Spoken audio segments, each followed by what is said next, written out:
Hello, everybody, and welcome to another edition of 5 Facts. Today, we're talking about the 2003 vampire vs. werewolf movie Underworld.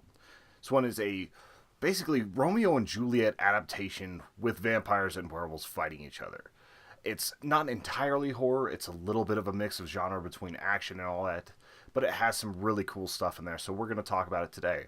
Also, it's one of the only horror movies that starts with you, so in line with how we're finding these movies, that's how it goes.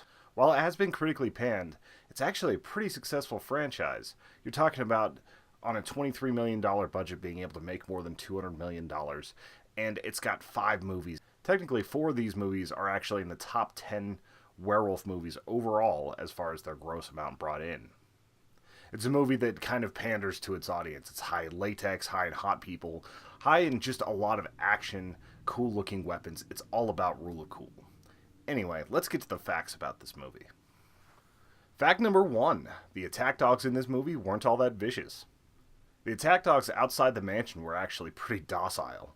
You can actually see it whenever they're chasing the actor Scott Speedman, that they're wagging their tails. They had to take a lot of short shots and put it all together and put vicious dog noises on it. They weren't like well-trained dogs that are just going to bark for the camera and like look vicious while they're doing it.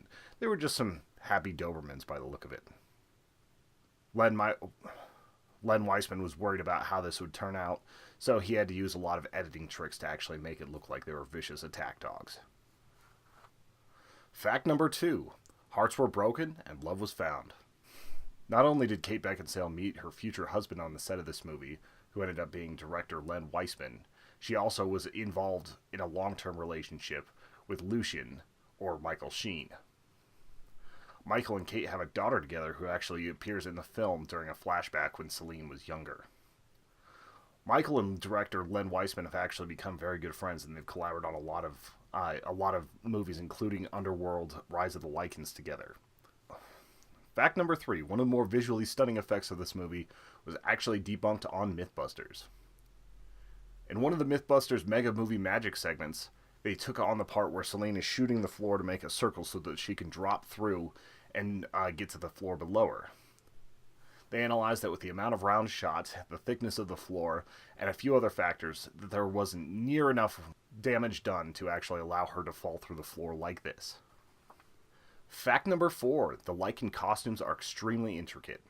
While a lot of times there were CGI Lycans on screen, they tried to use practical effects most of the time. The costumes were designed by Wendy Partridge, who also did Blade 2, Hellboy, and Silent Hill. It took 4 operators to actually move just the facial features of the mask.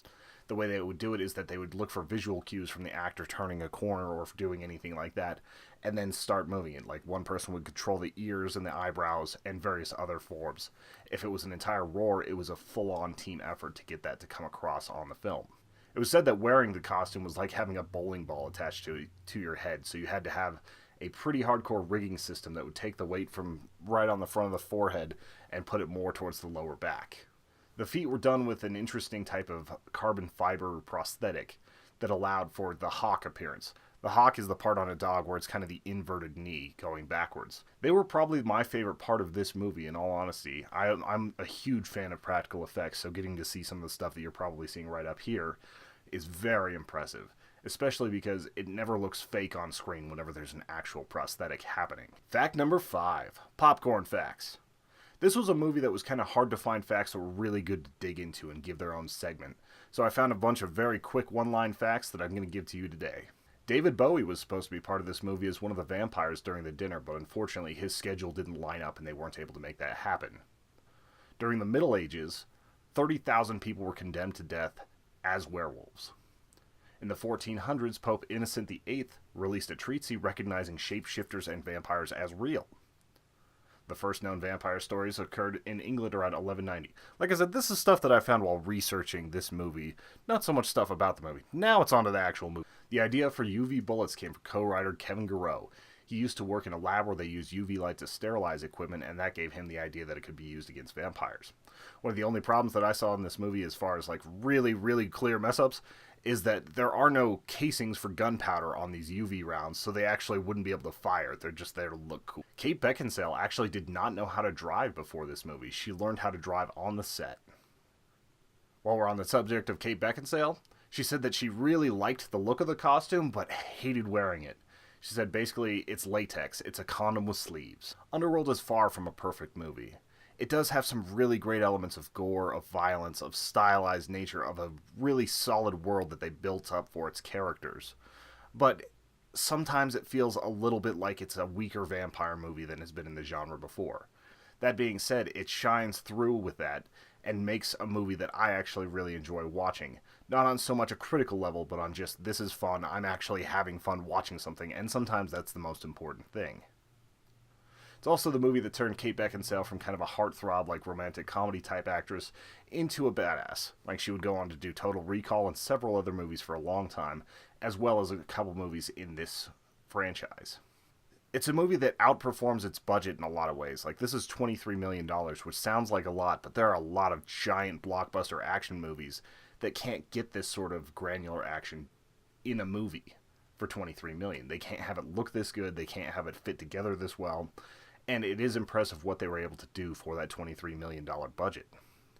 I'm wondering what you all think about this movie. I feel like it's kind of a controversial pick for this series because mostly we're analyzing full-on horror classics like Suspiria, like The Thing. We did that last week. To go from The Thing to this, I feel like some people are going to be a little bit perturbed by that. But I want to hear what you guys think about it. Did you like Celine? Did you like Michael? Did you like the characters in this? Did you feel like it was an awesome movie? Say so in the chat. Hit me up on Twitter at TSouthCat or at HE Podcast. Check out our other content. Be sure to like and subscribe. It really helps us out. It gets us up in those suggested views. That's what we're always gunning for, just trying to find more people. So thank you all for watching. I will see you next week.